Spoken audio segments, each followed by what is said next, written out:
Alright, y'all. So before we go any further, if you have not subscribed to this channel, go ahead and hit that subscribe button, leave a like, and do not forget to add your comment down under the section below. And also turn on that post notification bells when new videos are dropped every Sunday at 1 o'clock in the morning.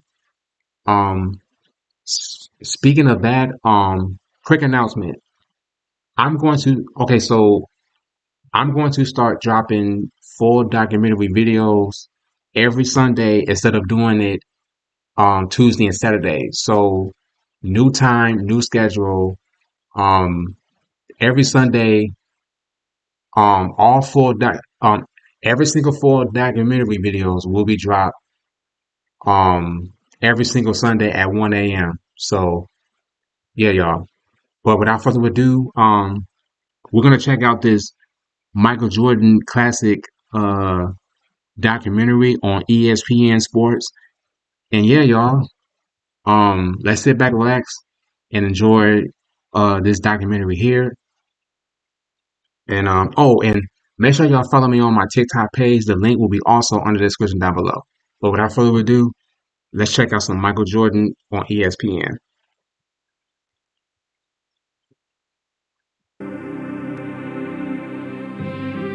Born into the heady ether of a new sports age, he played every game above the rim, head bouncing, torso turning, legs pumping. He was bigger than life, a human billboard, the image of athletic perfection, the icon of icons. He was Michael Jordan, MJ, his airness, so good, so true, so completely heroic that he just may have scraped immortality with his wings.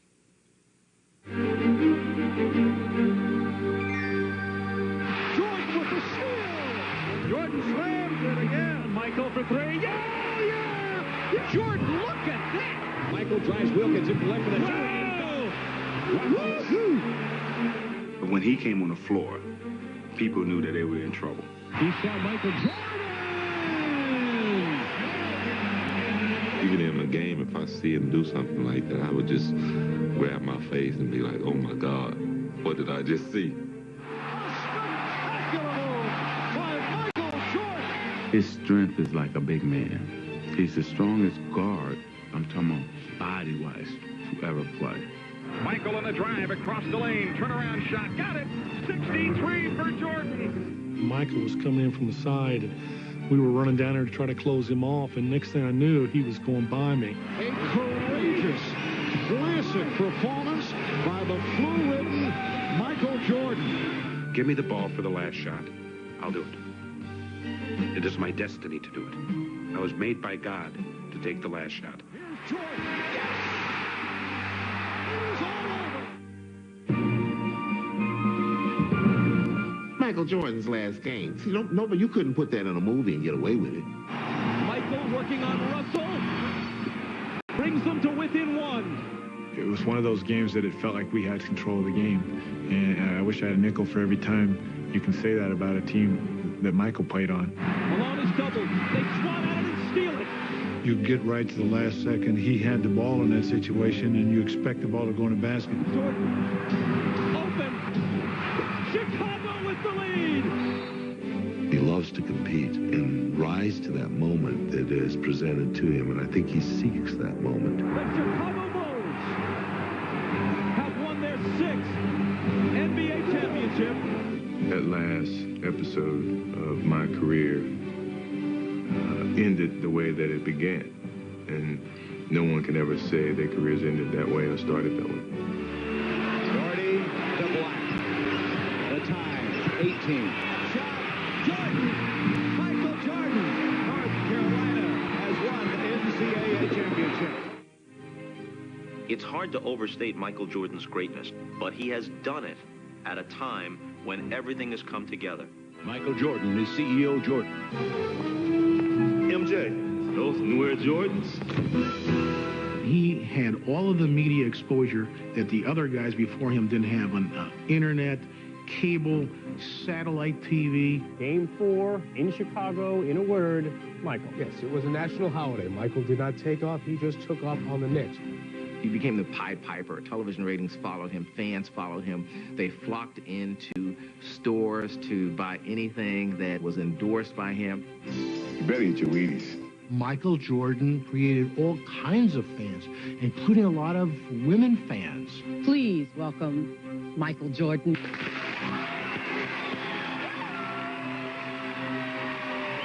Jordan, to his credit, knew that every minute he was in front of a camera was an audition for another company. Here's a black man who's the most popular person in a white society. I mean, what bigger benefit for a company can there be to cross the racial divide with a guy who's popular everywhere? You think about all the things that Michael Jordan's influenced, starting with the baggy shorts, bald head, the shoes. Money's gotta be the shoes. Shoes. You sure it's not the shoes? I'm sure, Mark. We see the powerful impact that he's had on our society and on our culture. Fortune magazine says Jordan is responsible for soaring revenues, an estimated $10 billion during his career.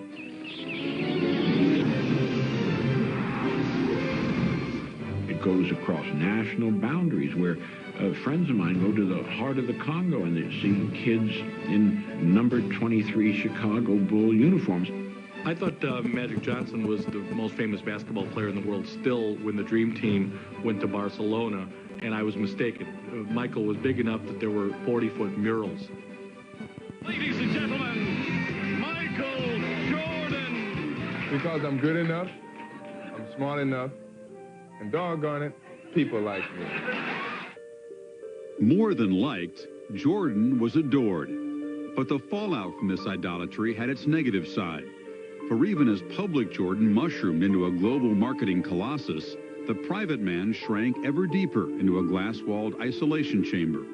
He told me once that when he walks through a crowd, even if he appears not to be looking at the people in the crowd, he can feel every eye on his skin. And he said it's like a burning feeling. Until I'm alone again, I feel the burning, those eyes looking into me. If you're Michael Jordan and you're that celebrated and that good, the phone rings 1,000 times a day with people who have ideas that they say are good for you. This is going to be really good for you. It's not good for you. It's good for them. He said those 2.5 hours on the court every game night is the most peaceful time of my day. He said because it's like there are invisible walls around the court. It's the one part of my day that no one can touch me. No one can come up and ask for an autograph. No one can pitch a business deal. I'm meditating out there. On or off the court, Jordan guarded his carefully tilled public image. He has an awful lot of clout. And I've heard from more than one person that if you step outside the bounds of how he wants you perceived, then the word will get to you. We wrote a story about him in Sports Illustrated when he was trying to play baseball. And I think that the story was fairly sympathetic, but the cover was Bag It, Michael. And he, to this day, will not talk to this magazine. Whenever Michael appears in public to come down from his hotel room, he is always dressed immaculately because he knows that there are people in the lobby that maybe are going to get a 20-second glimpse of Michael Jordan once in their life. And he wants to portray a certain image in a certain class. I'm very image conscious, probably more than I should be, because I think it really prevents me from being the fun person that people behind closed doors know I am. Jordan said, a lot of times I'll dream I'm a bad alcoholic. And in a dream, I can't stop drinking and I'm embarrassing myself and I'm going to lose everything. He says, and I wake up from that dream in a sweat. He knows that one slip up, one mistake can throw it all away. And I think he lived in terror of that for a very long time. To keep from living any part of that nightmare, Jordan enlisted the media in his efforts to stay balanced on the high wire. We protected him more than I'd like to admit. When his first child was born, he hadn't been married yet. He says to a couple of the beat writers, including me, I really would appreciate it if you didn't put that in the newspaper. Because we know he's had the baby, who was Juanita, who's, became his wife, and they were going to get married. And so I say, sure, Mike, we won't do it. And we don't. I mean, we just simply protect him because he asked us and because we were concerned as well about what the public reaction would be. Michael Jordan is the Teflon athlete of our generation. Everything just fell off of Jordan. You couldn't win any points in the media if you said or wrote something bad about him. People didn't want to hear that. Certainly when it comes to Michael Jordan, I think that we're in some sort of national denial. Everybody made money through Michael Jordan. Nobody really wants to disturb this legend. Brooklyn on February 17, 1963, Michael Jordan was the fourth of 5 children. When he was still an infant, his father James and mother Dolores moved the family back to their native North Carolina, where they eventually built a home in the seaside town of Wilmington. As a kid, he watched Roots and sort of had a vague idea of what the whites did to the blacks in our country. And I think that he said he got a little angry, but his parents wouldn't let him carry it very far. It's, you know, be better than that, rise above it. He would watch his father working around the house, and his father would have his tongue sticking out while he was working. And whenever Michael would go to work, he'd have his tongue sticking out too. He kind of is the one that kept things going, you know, constantly energetic, moving, involved, always involved in sports, always involved in activity. I'd say mischievous would be the best word to describe him. One day, Jordan's youthful confidence was shaken to its roots. He was only about 12 years old. He and a friend of his were swimming out by Wrightsville Beach, and they got caught in an undertow and got swept out to sea, and his friend died. That's probably where a lot of his fear of water came from. I don't think he went back to the beach that much after that. If Jordan's interest in swimming died with his friend, he always had a natural-born desire to outdo all comers, especially his older brother, Larry. I grew up playing against my brother, and that's the best way that you can learn competition. And once you feel like you can beat your brother, you can beat anybody. He just was determined that he was going to win. And once he started to beat Larry, then, well... But Jordan's secure sense of his athletic self was severely challenged during his sophomore year at Laney High School. He failed to make the varsity basketball team. He was only probably 5'9", 5'10". He was the best sophomore that we had, but at the time we really did not need a guard. He says, I looked at the list and I went down it. I went past the J's and I wasn't there. And I went back up again and I wasn't there. He says, and I ran home and my mom was at work. There was no one at home. And I went to my room and I closed the door and I cried so hard. I would venture that was the first time that Mike had ever been told that he was not good enough to make a team. And it was tough, but being a competitor, he had something to prove. Jordan accepted the challenge and starred for the JV. The next year, he stood at 6'3" and joined the varsity. By the end of the 1980 season, Jordan had established himself as a major college prospect. His coming out party was the summer before his senior year when Coach Williams and the staff recognized him at camp, and then he ended up going to five-star camp and really playing great. Mike came to our camp, and Sunday afternoon, the first day he was there, I was running a gym, and he came through, and that night I went to Eddie Fogler, and Eddie said, did you see anybody you liked? And I said, Eddie, I think I just saw the best 6'4" high school player I've ever seen. You couldn't get a ticket to see him play as a senior. Everyone who from 30, 50, 60 miles around wanted to come and watch Michael Jordan play.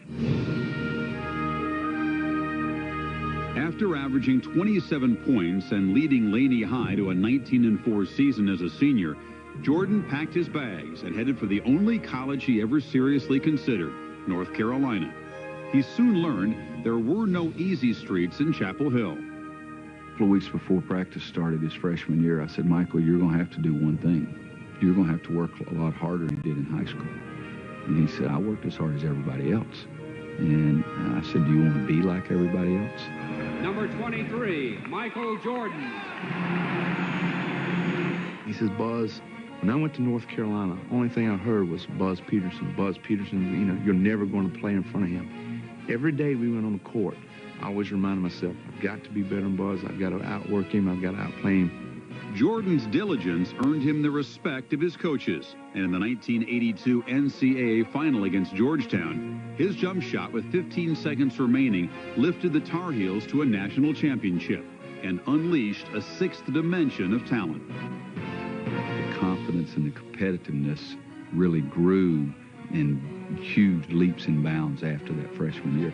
He competed from day one, and he worked and improved his shooting, outside shooting, as he kept getting better every year he played. Gannon nearly loses it out. It is stolen now by Jordan. Uh-oh, they love that. MJ up in the rafters. Michael in the locker room before practice would point to somebody and say, I'm going to dunk on you today. And, you know, it's like you didn't want to make eye contact with him because you didn't want to get picked. Jordan pulls up on a 3-on-2 right now. Oh, what a jam! You can imagine yourself as the opposing coach and think, oh my God, that was against my team. I can't be cheering for this guy, but you almost had to. Jordan, look at that! Holy cow! After an All-American sophomore season, Jordan was named Player of the Year as a junior in 1984, while leading North Carolina to a #1 ranking and a meeting with Indiana in the Sweet 16. 3.5 hours before the game, we have a pregame meal and walkthrough. Pregame meal's over, we're all kind of sitting there, and Coach Knight goes down the list on who has who, and he comes to Jordan, and he gets this kind of sick look on his face, and he says, Dockage, you've got Jordan. I went back to my hotel room, and I threw up. But Dockage's defense helped hold Jordan to only 13 points as Indiana upset North Carolina. Jordan never played another minute for the Tar Heels. Before winning a gold medal that summer at the 1984 Olympics, he entered the NBA draft. I told a very good friend of mine who had a draft pick that year that was pretty high in the NBA, and I said, you got to take Jordan. Well, we need a center. I said, play Jordan at center. After 2 centers were selected, Hakeem Olajuwon by Houston and Sam Bowie by Portland, it was Chicago's pick. The Chicago Bulls picked Michael Jordan of the University of North Carolina. Rod Thorne, who drafted Michael, said at the time that he's going to be a fine offensive player, but not the kind that you could build an entire franchise around. Nobody really knew how good Michael was going to be.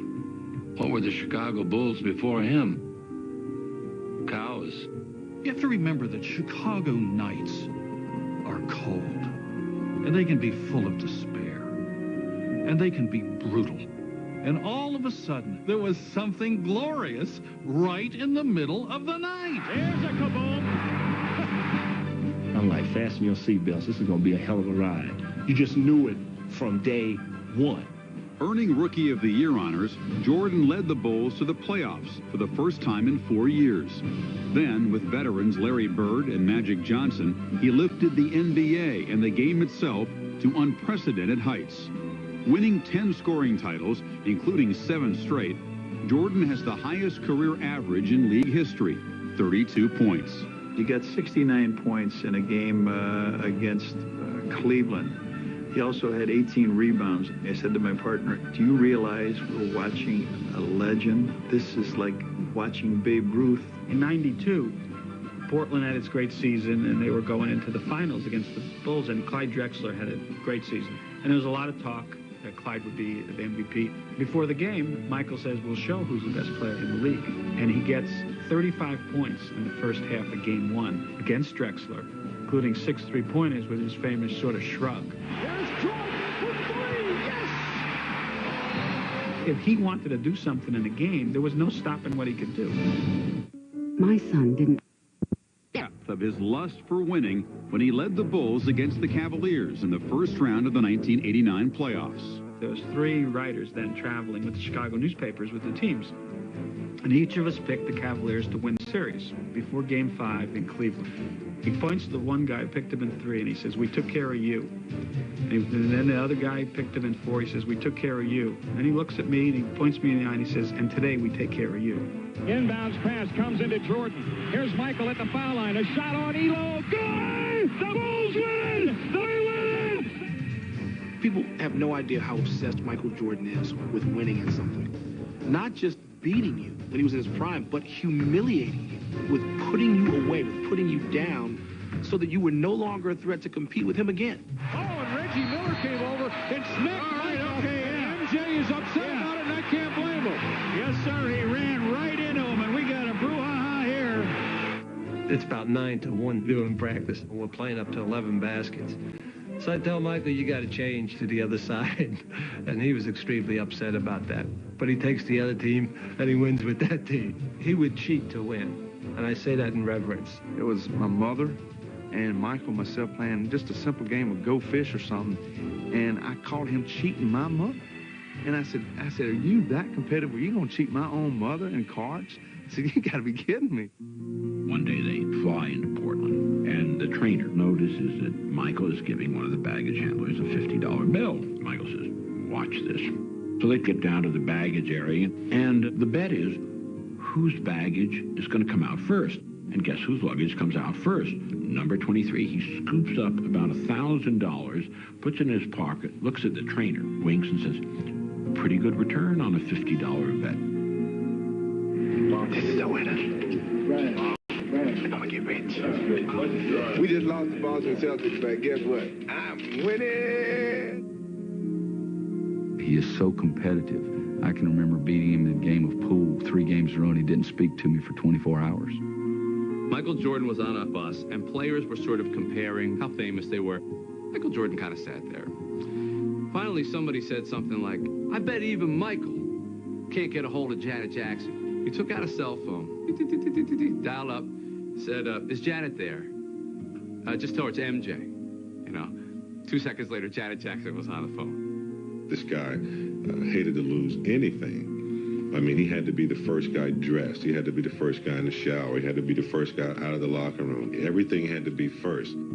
I think it came from doubters early on in my life and my determination to prove them wrong, starting from my high school coach that cut me to my principal who said that I should go to an Air Force Academy to guarantee myself a job after I finished college. If Jordan's rage to prove himself inspired his teammates, it could also burn them. I've seen Michael come in a lot of times and, knock over all the Gatorade cups and go off and say, if y'all ain't gonna play, stay in the locker room. Michael wanted to always raise the level of intensity of practice himself.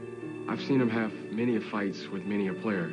I run out to set a screen on him and, hit him pretty hard, and he got mad because he said we were setting moving screens. And he said they were illegal and the coaches weren't calling him. He said, if you keep doing that, I'm going to take things into my own hands. Phil Jackson was never the coach of that team. Michael Jordan was the coach.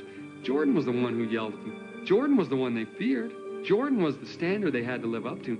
Michael is he's killing Bill Cartwright all the time. In the locker room, in front of everybody. Cartwright gets Michael aside.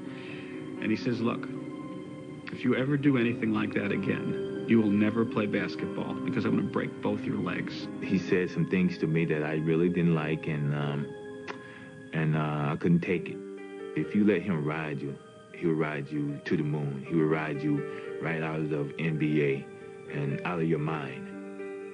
Phil put Steve Kerr opposite of me, but he was giving Steve all the calls. And I'm getting really ticked off. So I started to play very, very physical. Well, Steve started giving me hard fouls. Next thing you know, I hauled off and just whacked him right in the eye. And then Phil threw me out of practice, and I get home, and I'm just really hurt. They gave me Steve's phone number, and I got his answer machine. And I said, Steve, I am so sorry. My anger got the best of me.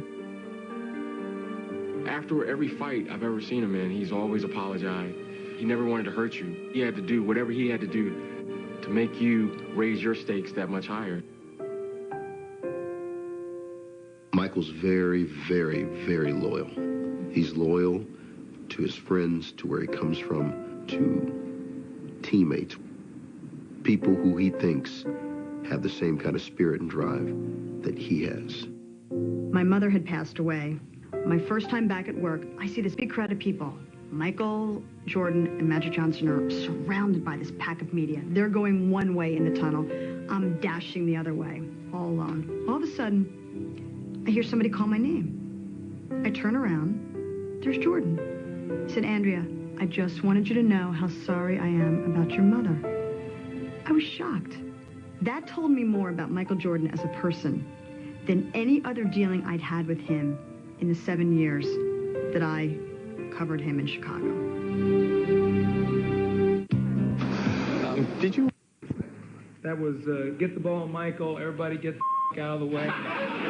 Go to the basket. With a weak supporting cast, the Bulls won just 3 playoff series in Jordan's first 5 seasons. Twice they were eliminated by Detroit, known as the Bad Boys for their rough playground tactics. We knew how dangerous he was, and we knew going into the playoffs that we had to do something special. And so we very definitely devised what we called the Jordan rules.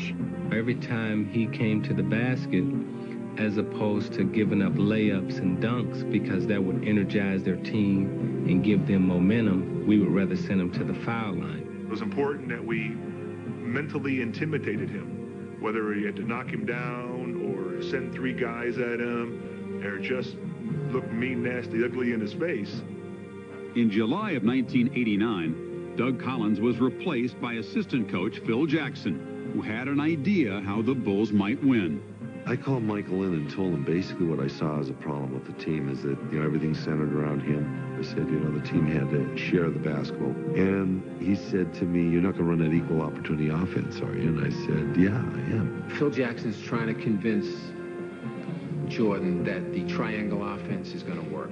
During the game, Jordan comes over to me at press row, and he goes, can you believe this freaking offense? This is ridiculous. He got double or triple teamed in a game in Milwaukee, and Bill Cartwright is screaming for him to throw him the ball. And he says, I'm all by myself. You're double teamed. Michael felt the team had a better chance of winning if he was shooting off double teams versus Bill Cartwright or Horace Grant shooting by themselves. There was a lot of feeling that Michael Jordan didn't make his teammates better, that he wanted to score all the time, and that he wouldn't pass the ball to certain people, and there was a feeling that he was not quite good enough to win a championship. Everyone's saying that a scoring leader can't be an NBA champion. I never believed that.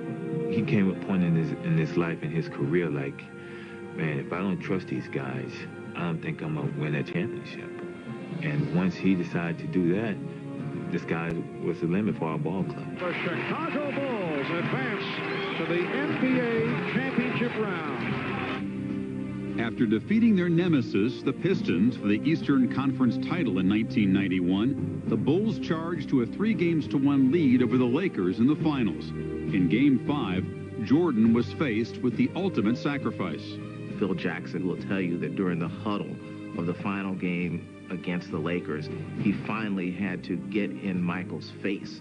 I mentioned to him that John Paxson was open. Michael made a point of finding John Paxson in that 4th quarter for 4 jump shots in a row.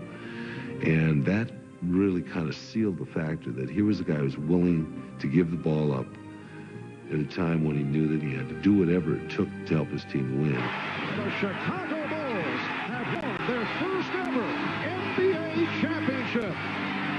After Michael won the first title, he seemed to say, okay, I'm just going to kick everybody's ass. There's no one out here who can stop me. There's no one here who can stop my team if I am the team player that I should be. A penultimate kind of moment for him as a leader. As the last of the first three-peat championships against Phoenix, we'd won 2 games out in Phoenix. We couldn't finish them off in Chicago. We had to go back to Phoenix. We're straggling out to the plane. On the plane strides Michael Jordan. Can of beer in his hand, big cigar. And he stopped and he looked around and he said, anyone that doesn't think we're going to win the championship, get off the damn plane. And he said, let's go, boys. I didn't even pack for 2 games. Let's go out there and win this game and fly back tomorrow night. Pippen runs down the lane, dumps it out the horse, Paxson for 3. Yeah! Yeah! He hits the 3! Because Jordan had so passionately embraced the team concept, the Bulls won 3 straight championships. But soon, very soon, the team would have to adjust to life without him. If you're in a room with Jordan, he's going to get up, he's going to pace, he's going to go look out the window. This is a guy who can't sit still. We're hanging together at the Olympics. We're playing cards every night. So it's 6 o'clock, the light is coming up. He goes and gets an hour's sleep, gets up, makes the 8 o'clock tea time. 18 holes of golf. Come back, scores 20 points in the first half of our game. We go back to the hotel. Guess what we do? Play cards all night again. The third night comes around, and I'm sleepwalking now, you know, because I got to get some rest. MJ, you're going to stay up all night with me. I said, Michael, I can't do what you do.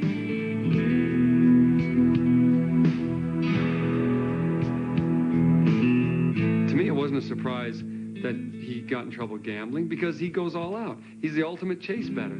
Lose, double up. Lose, double up. The team won the first championship. He got invited to the White House, and Michael says he's not going. And the team's in a turmoil. On the day his team was going to the White House, Michael Jordan was, in this game, gambling with one guy who was a convicted drug dealer, another guy, a bail bondsman, who was funding the game, who eventually got murdered by his associates. And then it turns out that, he wrote a check for his gambling losses, which is, was a paper trail he, was naive about. A crack had formed in Jordan's carefully constructed facade. 6 months after the Bulls' first championship, a book detailing Jordan's rough treatment of teammates and the special treatment the club accorded him hit the New York Times bestseller list. Its title, The Jordan Rules. Paxson has the flu, and it's about 103-degree fever, and he comes in, gets his medication, goes home. Now, Jordan gets it a couple of days later, calls in, they send the trainer out to his house. In 1993, another book claimed Jordan lost $1 million on the golf course. Meanwhile, the media, once Jordan's vigilant protector, feasted on a report that he gambled the night before a playoff game in New York. All he wanted was just some respect about the issue. Hey, I went down to Atlantic City. I didn't do anything wrong. I didn't miss practice. What are you getting on me for? As soon as he went to the golf course and started losing too much money to please us, he was pilloried for, is your gambling really under control there, Michael? As the story gained extended life, Commissioner David Stern was forced to take a closer look. While Jordan simmered and the media swarmed, a former U.S. federal judge was hired to conduct a league investigation. I don't think he regrets the gambling. I think he remains angry that the gambling is what people tried to bring him down on. He felt like that he had been over backwards for the media so much that it really hurt him to have anything negative come out about him. One North Carolina state investigator described the murder of James Jordan as something that could have happened to any one of us. But in this case, the shooting victim was the father of Chicago Bulls superstar Michael Jordan. He and James were alike, and they ran around together. They buddied up together. I have no doubt he was closer to James than anyone else in his life. And here's his best friend and his dad gets murdered. It brought on an onslaught of absurd media attention, people trying to link his father's death to the fact that he had gambled. Everything just sort of closed in on Michael. When I lose the sense of motivation and the sense of to prove something as a basketball player, it's time for me to move away from the game of basketball. I needed a change. I just felt I was being engulfed by the success that I've gathered at that time. People were coming in and saying that this is clearly he was being driven from the league for other reasons, whether it was his gambling or something else. I laughed at the time. 2 days after Jordan retired in October of 1993, Stern announced his 4-month investigation had turned up no evidence that the Bulls star violated league rules. But it was too late. The following spring, Jordan tested himself in a new career. I watched him play baseball. We met afterward, and we, went in the bar, and then he came to my room. We talked for hours into the night. And I was just telling me, what a waste. Why would you give up being the best player in the game? I think he took up a spot in a joyride in a hobby that somebody who had a legitimate chance of playing in the big leagues might have taken. He got paid to go to fantasy camp. He knew people were going to get on him. His dad wanted to play baseball. That's the reason. Not because Michael wanted to play it so much, because his dad wanted him to give it a shot. He said, I get up every morning, and I get in the car, and I look over, and my dad's there. And I think to myself, we're doing this, Pops. We're doing this together. We're going to get this done. And I think it was classic morning. His dad always did crossword puzzles. I looked up there one morning, and there he was doing a crossword puzzle. And I never saw him do one when his father was alive.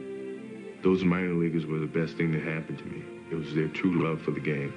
And I lost that. And I found it again, playing minor league baseball. Michael Jordan is returning. He released a press release today that said, quote, "I'm back." When he came back from baseball, all of a sudden you see him trying to get the best out of people. Now, instead of knocking somebody's confidence, he's trying to help them raise their confidence. The 5 points by Michael Jordan. It kind of liberated him, but, you know, you really didn't know the effect of what it all meant until he won a championship on Father's Day. An emotional moment for Michael Jordan.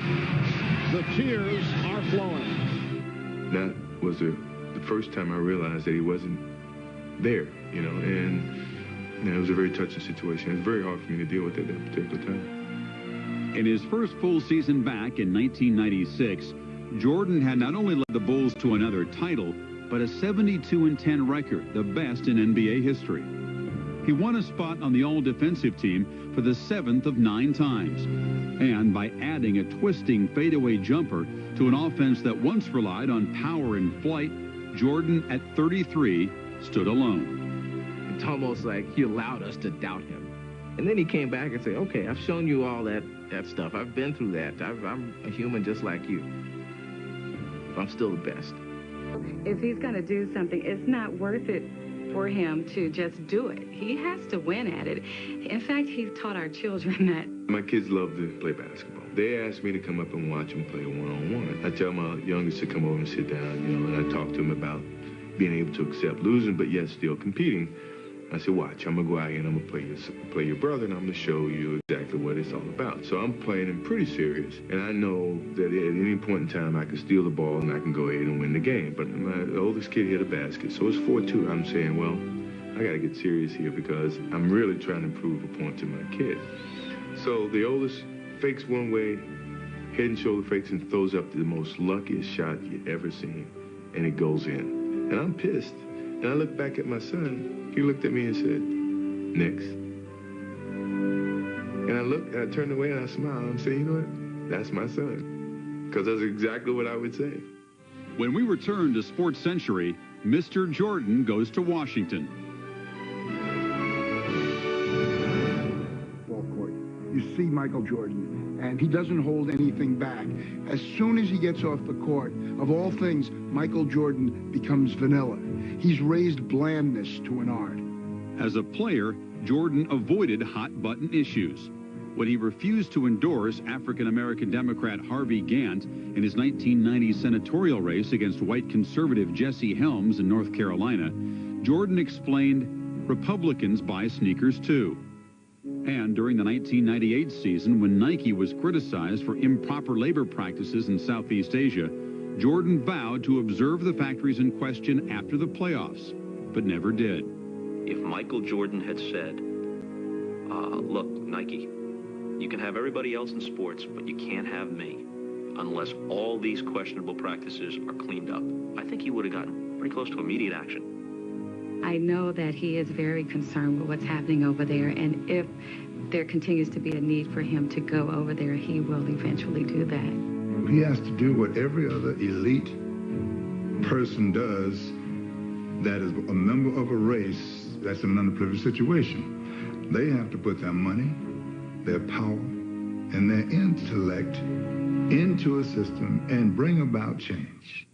I think it's a little bit unfair to lay it on Michael Jordan and say, okay, wait a second, you're African American, you're the biggest icon, then everything you should do should be for the betterment of all of your people.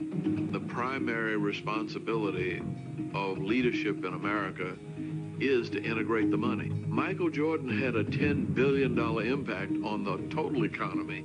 That in itself is a major contribution. If you become too political, if your profile allows people to criticize you for taking a political stand, it may impact on your ability to sell them sneakers or computers or hamburgers. I think he's socially active already. It just may not be, you know, loud and standing on the top of a roof saying, hey, look at me, I'm supporting this or this or this.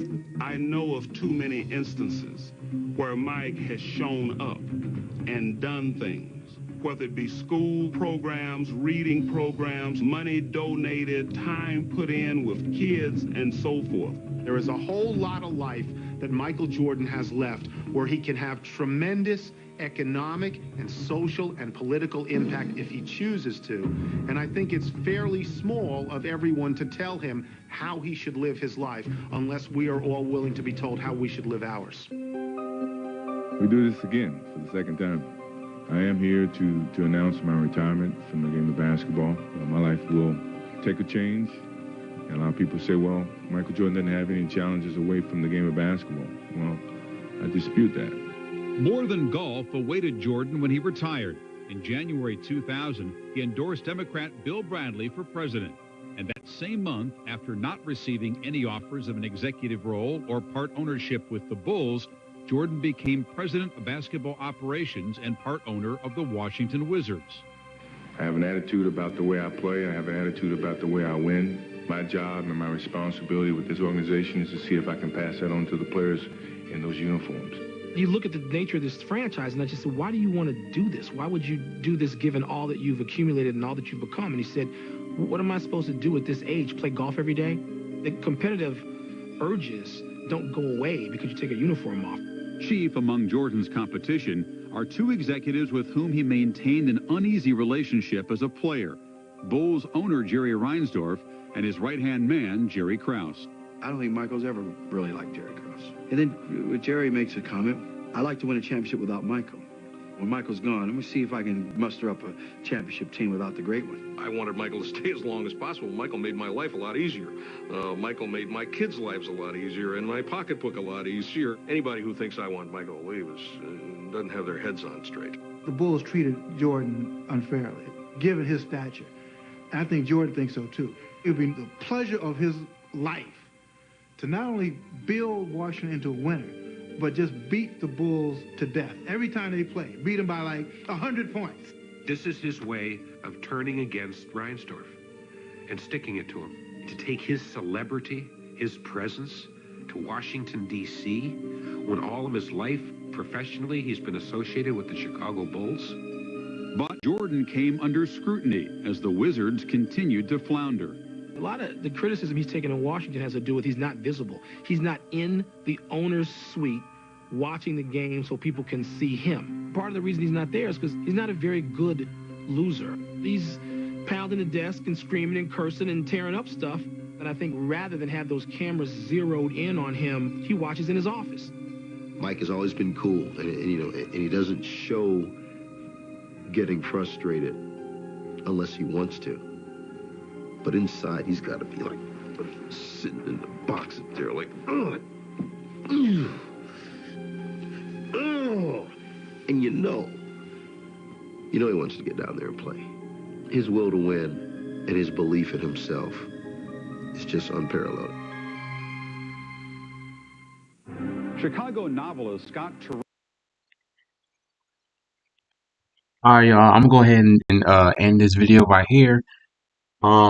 If you guys enjoyed that full documentary, once again, make sure y'all leave a like and let me know who is your favorite classic NBA player I should react to next.